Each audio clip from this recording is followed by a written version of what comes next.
Hello children, आज हमारा 7th class में हिंदी का सब्जेक्ट है। तो आज हम हिंदी के इस चैप्टर के कुछ क्वेश्चन आंसर सॉल्व करने वाले। लेकिन उससे पहले कुछ इन्फॉर्मेशन दे देता हूँ कि अपने स्कूल में इस बार से कई तरीके की फैसिलिटीज़ प्रोवाइड होने वाली है। ठीक है, जैसे कि स्मार्ट क्लासेस है और कंप्यूटर क्लासेस है, वाईफाई है, या फिर वीकली टेस्ट होगा। ठीक है, और सबसे खास बात यह है कि अब स्कूल में ऑनलाइन एडमिशन भी शुरू हो गए, तो आप लोग या तो ऑफलाइन या ऑनलाइन दोनों तरीके से एडमिशन करवा सकते हो, घर बैठे एडमिशन भी करवा सकते हो। ठीक है, और इस साल से कोरोना वायरस के चलते हर एक बच्चे की स्वास्थ्य की पूरी पूरी जानकारी, पूरी पूरी जांच होने वाली, पूरी पूरी देखभाल होने वाली है। ठीक है, साथ में पढ़ाई का भी पूरा पूरा ध्यान रखा जाएगा। ठीक है, तो चलो शुरू करते हैं हमारे हिंदी के आज के कंटेंट के साथ में। देखिए, हिंदी का मैंने पहला पार्ट पढ़ाया था, एक बहुत अच्छी पोएम थी, हम पंछी उन्मुक्त गगन के। ठीक है, तो चलो आज हम उसके कुछ क्वेश्चन आंसर करने वाले हैं। जैसे पहला क्वेश्चन है, हर तरह की सुख सुविधा पाकर भी पक्षी पिंजरे में बंद क्यों नहीं रहना चाहता। ठीक है, तो इसका आंसर क्या है।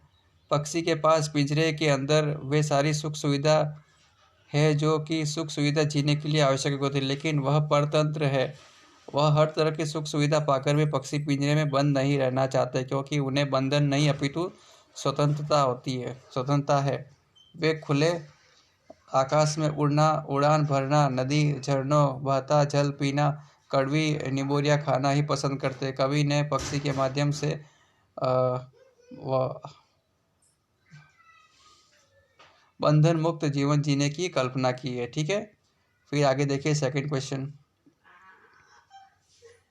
पक्षी उन्मुक्त रहकर अपनी कौन कौन सी इच्छाएं पूरी करना चाहते हैं। तो देखिए, पक्षी उन्मुक्त होकर नीम के पेड़ से कड़वी निम्बोड़िया खाना, खुले और विस्तृत आकाश में उड़ना, नदियों झरनों का बहता हुआ शीतल जल पीना, पेड़ की सबसे ऊंची टहनी में झूलना, क्षितिज में मिलन करने की होड़ करते हुए अन्य पक्षियों के साथ उड़ान भरना इत्यादि इच्छाओं को पूरा करना चाहते हैं। ठीक है बच्चों, फिर आगे हमारा थर्ड क्वेश्चन है, भाव स्पष्ट करो।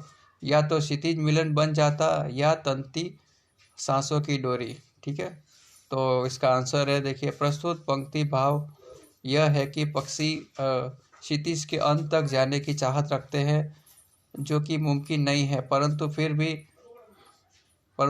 क्षितिज को पाने के लिए पक्षी किसी भी स्थिति का सामना करने के लिए तैयार है।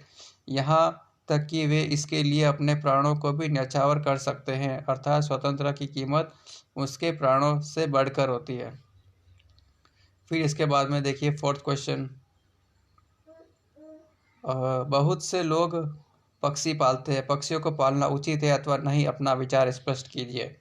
तो अपने विचार से कहना है कि भाई पक्षी को पालना ठीक है या गलत है। तो देखिए, मेरे अनुसार पक्षी को पालना बिल्कुल उचित नहीं है, क्योंकि ईश्वर ने उन्हें उड़ान भरने के लिए पंख दिए हैं। ठीक है, इसलिए उन्हें बंधन में रखना सर्वथा अनुचित है। अपनी इच्छा से ऊंची से ऊंची दूर तक उड़ान भरना, पेड़ों पर घोंसले बनाकर रहना, नदी झरनों का जल पीना, फल फूल खाना उनकी स्वाभाविक प्रवृत्ति है। आप किसी को भी कितनी ही सुखी रखने का प्रयास करें, परंतु उसके स्वाभिमान परिवेश में अलग करना अनुचित नहीं माना जाएगा। आज़ादी अनमोल है, सैकड़ों स्वर्णिम मुद्राएं देकर भी उसे खरीदा नहीं जा सकता। ठीक है बच्चों, फिर आगे देखें 4.2 का क्वेश्चन,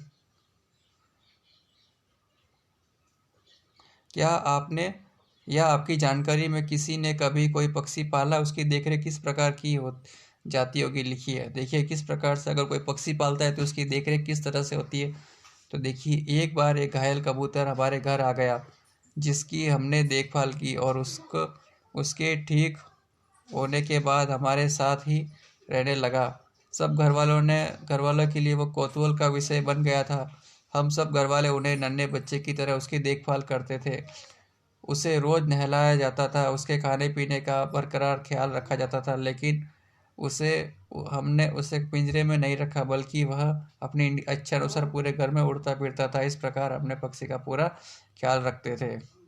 ठीक है, तो चलिए बच्चों, आज के लिए बहुत है। आपको ये जितना मैंने क्वेश्चन आंसर अभी करवाए हैं उतना नोटबुक में लिखना है। ठीक है, 4.2 तक, और अच्छी राइटिंग में लिखना है, उसको याद करने की भी कोशिश करना है। ठीक है, और ये वीडियो यूट्यूब पे भी है, वहाँ पे भी लाइक करना है, शेयर करना है, सब्सक्राइब करना है। ठीक है बच्चों, तो चलो ठीक है, आज के लिए हमारा कंटेंट यहीं समाप्त होता है।